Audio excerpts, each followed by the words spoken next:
graphically sensual. They will assault your senses. They are incorporated. They will bend your mind, shatter your sanity, and seal your fate. Lethal Ladies Inc. Try us on for size. We will take your breath away.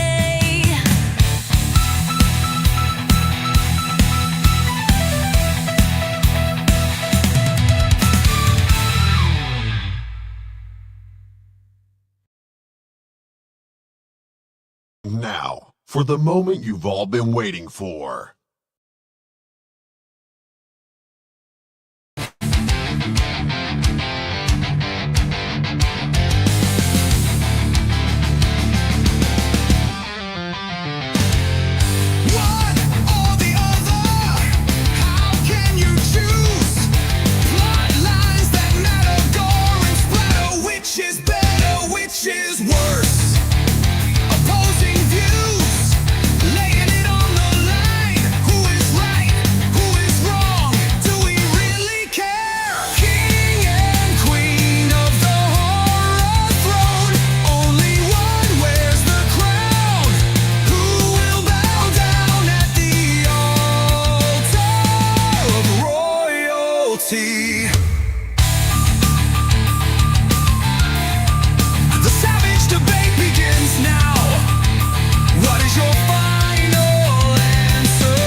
Howdy, gang, and welcome to another Savage Debate. I just kind of pulled this one out of my hat or out of my butt, or however you want to look at it. Candace isn't feeling too well today. She's been having some health issues as of late. So I thought I'd jump in here and fill in with one of these random shows. And I hadn't done a Savage Debate in a little while. I think the last one I did was on Dirty Harry versus Death Wish, which is technically not horror related, but now we're back into the horror realm. And we're going to be talking about Jason versus Freddy, or Freddy versus Jason. This is the age-old debate, isn't it? Of the two, in my mind, biggest horror icons. You know, we have other popular horror icons, but this has always been the age-old discussion. Who is top dog when it comes to discussing Jason Voorhees versus Freddy Krueger, or Freddy Krueger versus Jason Voorhees, however you want to look at it. Now, I'm hoping, and I just lost the two people I had in here. I'm hoping that there are some of you guys and gals that are available today to get in the chat, or heck, you can come on here with me while I'm doing the stream and discuss it live on camera if you want to. I would love to have some discussion in the chat. I would love to have some discussion here live on camera with me. I would absolutely, love that. Now, I know it's the middle of the afternoon. A lot of people are working. I fortunately was able to get off a little bit earlier today. So there may not be a lot of people that can come in on here and either discuss with me or hop on here on camera with me. And that's okay. I would also love for those of you that watch this on the replay to, put comments in there about what your thoughts are on this age-old discussion or this age-old debate. Hey, Wes, how are you doing? I'm kind of curious to see what you would say about this, if you've got time to give your thoughts on it. I know you're probably working, and you're gonna tell me, yeah, you're getting people in trouble because they're not supposed to be in here when they're working. I know that. I know I shouldn't be tempting people, but here I am. And also, I wanted to do something before Steve got home because he's probably going to want me to watch a movie or something with him when he gets home at around 2 p.m. So I thought, well, if you're going to do something, you might want to do it now or wait till later. I could have waited till later, but I was like, hey, I feel like doing something right now. So anyway, let's go ahead and get started here. And I'll give you guys and gals my thoughts on it. Okay. So give you a little background on me as a young horror fan growing up. Um, okay, Wes, I'm going to read your comment. You say, okay, so as a franchise, the Elm Street movies to me have aged like last month's milk. I love the first movie, but I never go back and watch the others much at all. Loved them when I was younger. Okay, so my next question to you, Wes, would be like as a horror icon though, do you prefer does Jason or Freddy edge the other one out for you? Is one of them in second place and one of them's, like top dog for you out of those two. Um, but I pretty much, to get back to my background, I pretty much grew up with the Friday the 13th movies. For me, the Nightmare on Elm Street movies came later. Freddy Krueger came later. So I think I just had that extra fondness that Jason's number one for you. Okay. So Jason's going to be number one for me, even though I love Freddy Krueger. I absolutely love Robert Englund's portrayal of him. And, other than that ridiculous remake with Jackie Earle Haley, Robert Englund has pretty much played Freddy Krueger in all the Nightmare on Elm Street movies. And that's a feat to be praised in and of itself. But even though there were many, many Jasons over the years, my Jason and my Jason of choice has always been Kane Hodder.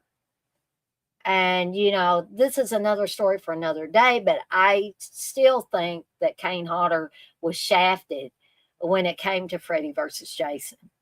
And I think he was very hurt by that, and it bothered him for a lot of years. I think he's kind of, tried to move on from it, tried to take on other roles and stuff that fulfilled him as an actor and a stuntman. But all of the Jasons, I had a particular fondness for in one way or the other, even though Kane Hodder was always my favorite. Okay. And the reason Kane Hodder was my favorite is because Kane Hodder took on that role and he made it his own. And he played Jason for several films. It wasn't just like a one and done for Kane Hodder. And then, like I said, the Nightmare on Elm Street movies came later for me. Of course, the first Nightmare on Elm Street came out in 1984. I don't recall watching Nightmare on Elm Street in 1984. I definitely didn't see it in the theaters. I think probably, I'm trying to think what my first Friday the 13th movie at the theater may have been, because the majority of those I watched, on home video or, satellite, cable, stuff like that.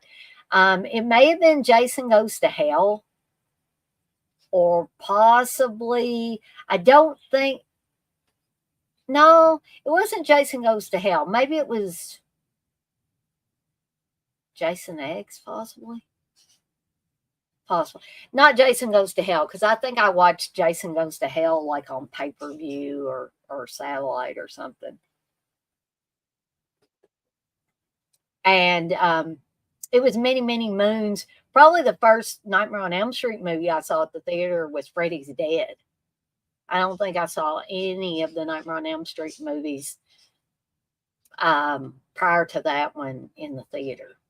So my introduction to Nightmare on Elm Street came out when Nightmare on Elm Street was available as a home video room. And I remember discovering that Robert Englund was the guy who played Freddy, and I was looking at his picture, sans makeup, and I was like, that guy's playing Freddy Krueger? And I was like, he just looks like a cute, lovable nerd type guy, which is essentially what he played as Willie in the V miniseries. And, prior to him playing Freddy Krueger, which Freddy Krueger was probably the most reprehensible character that Robert Englund ever played up until that point. I went back and I've watched Robert Englund in a lot of movies because I did that Everybody Wants England series of streams and videos. And, I seen him play a bad guy, but nothing as evil as Freddy Krueger. And, I will say that Freddy Krueger over time developed personality. He became a wisecracker. He would make jokes and comments before he killed people, which became fun over the years. But Jason was a force to be reckoned with. Jason didn't talk. The most you would ever hear from Jason is heavy breathing behind that hockey mask. And he didn't have the hockey mask in the beginning. And the first Friday the 13th didn't have Jason until the end, right? So we're talking about Jason from part 2 on, where Jason was actually the one doing the killing. At the end of Friday the 13th, the first Friday the 13th, Ari Lehman did a fantastic job of playing the dead Jason coming up out of the water to pull Alice underneath the water out of the boat and into the water, the Camp Crystal Lake. And he did an excellent job. But Jason started becoming a force to be reckoned with, a force that was actually taking people out in the movies, starting with part 2, when we had Tater Sack Jason, as a lot of people have referred to him, including Dead Pit has referred to that Jason as Tater Sack Jason because he had what appeared to be a tater sack on his head, right? And prior to Kane Hodder taking on the role, like I said, the role of Jason was played by many, many other people, or men, primarily stuntmen, right? But I think by the time that Kane Hodder took on the role, it became so much more because, like I said, Kane Hodder embodied that role. He relished that role. And I think he made it better. And even though Jason still didn't talk, he was still a force to be reckoned with. You did not want to be stuck alone in the woods with Jason Voorhees because you were going to lose every time. And Jason used a variety of implements. Now, some people might say, well, Freddy Krueger could get you in your dreams. If you die in your dreams, you don't wake up. Right? And that was a novel idea. It was. And Freddy Krueger is an awesome character. He's a frightening character. But I think, too, over time, even though it was entertaining to see Freddy spout one-liners and, do all these different things, by the time of Freddy's Dead, he had the Power Glove and was doing the stuff with Nintendo. And now I'm playing with power. And, and part 4, doing the whole Roach Motel thing. You can check in, but you can't check out. And this chick being scared of roaches, and she actually turns into a roach, and then Freddy crushes the Roach Motel that she's in. I mean, that stuff was fun. But I think at the same time, it took some of the fear away of the character of Freddy. And Jason, on the other hand, always stayed scary. He stayed silent and he stayed scary. Um, to me, a character that doesn't speak, but it just coming at you with all kinds of sharp implements and weed whackers and machetes and what have you, whatever he could find at his disposal, even his bare hands in some cases, crushing people's skulls in. Party horns, putting them into people's eyes. That's just scary to me. That's so much more scarier than a guy who spouts one-liners and then will kill you. Okay. I'm not saying that it's not scary still, and not fun to watch on the screen. I'm just saying that I think Jason had a little more clout behind him. Well, he, like I said, he was a force to be reckoned with. And, with all this being said, I respect Robert Englund. I love Robert Englund. I got a chance to meet him, albeit briefly, at Horror Hound, and got my picture taken with him. And he was a very nice and cordial man, and I enjoyed every minute of it. But, if you look at the characters, Jason and Freddy, as a whole, right? And you look at how Jason progressed in the Friday 13th movies and how Freddy progressed in the Nightmare on Elm Street movies, I just feel like Jason tops out in every event, basically. So I guess me and Wes are in agreement on the Jason thing. And even though I respect the Nightmare on Elm Street franchise, I respect the Freddy Krueger character, I respect Robert Englund. If we're going to talk about Jason versus Freddy, Jason's going to win out for me. And some of that, like I said in the beginning, is nostalgia. I grew up with Friday the 13th. I don't feel like I grew up with Nightmare on Elm Street per se, but I feel like I definitely grew up with Friday the 13th. And I grew up with Jason Voorhees. And by the time I was introduced to Freddy Krueger in the Nightmare on Elm Street films, that was after I'd had a whole backlog of Friday the 13th films that I'd watched and performances by the many, many Jasons.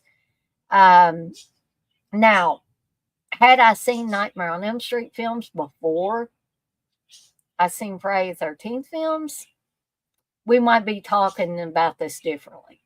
But that was my experience with both franchises and both horror icons.